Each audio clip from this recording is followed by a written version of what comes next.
तुम्ही पाहत आहात MCN news Marathi. Bhim army अर्थात भारत एकता मिशन बुलढाणा यांची जिल्हा समीक्षा बैठक विदर्भ निरीक्षक सुनील थोरात आणि शंकर मनू यांच्या प्रमुख मार्गदर्शनामध्ये खामगाव शहरात संपन्न झाली।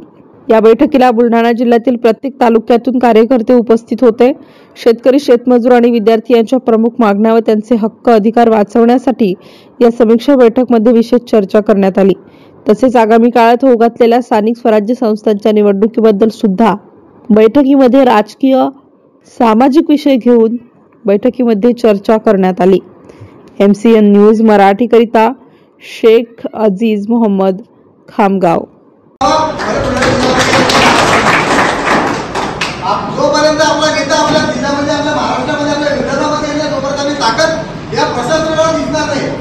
नेता आला म्हणजे असंख्य शेकडो कार्यकर्ते या ठिकाणी निर्माण होतात, कार्यकर्ते या ठिकाणी उपस्थित होतात, समाजाचे शेतीमध्ये या ठिकाणी दिसल्या जाते प्रशासनाला। मित्रांनो, आपण पाहत आहोत सध्याचं भीतीचं वातावरण निर्माण झालेलं आहे। हिंदू राष्ट्र आणि या ठिकाणी खूप मोठ्या प्रमाणाने बोलण्यात जात आहे। मला या ठिकाणी सांगायचं आहे की जेव्हा या भारत देशाचा राष्ट्रपती हा मुसलमान असतो तेव्हा या भारत देशात, या भारतामधला हिंदू धर्म धोक्यामध्ये नसतो।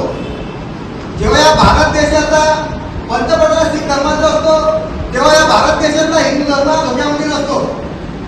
आणि आताच्या परिस्थितीमध्ये या भारत देशाचा पंतप्रधान नरेंद्र मोदी हे BJP हिंदुत्ववादी पक्षाचे आहेत, BJPचे आहेत, हिंदू आहेत आणि भारत देशाचे जे गृहमंत्री आहेत ते सुद्धा हिंदू आहेत। हे जर एवढी सर्व काही व्यवस्था न्यायपालिका त्यांच्या हातात, मीडिया त्यांच्या हातामध्ये आहे, लोकसभा, विधानसभा सगळ्या गोष्टी जर त्या हिंदू धर्माच्या हातामध्ये आहेत तर हिंदू धर्म हा धोक्यामध्ये कसा काय? हे सर्व षड्यंत्र आपल्या समाजामध्ये जे एकता निर्माण झालेली आहे, आपल्या देशामध्ये एकता निर्माण झालेली आहे, आपल्या बहुजनांच्या पोरांचे जे माते फिरू या ठिकाणी कामं करत आहे, कुठेतरी त्याचा मोठ्या प्रमाणात षड्यंत्र सुद्धा आपल्याला आपल्या भीमाच्या माध्यमातून, आपल्या संघटनेच्या माध्यमातून कुठेतरी या षड्यंत्रकारी लोकांना थांबवण्याचं काम आपल्याला करायचं आहे। आणि आपले जे भीम सैनिक, आपले जे बहुतेक समाजात करून घटक आहेत त्यांना एका ठिकाणी आल्याचं काम आपल्या भीमाच्या माध्यमातून करायचं आहे। मित्रांनो, आता स्थानिक स्वराज्य निवडणुका आहेत।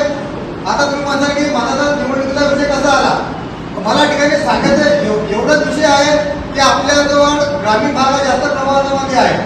खामगाव तालुक्यामध्ये 145 गाव आहेत,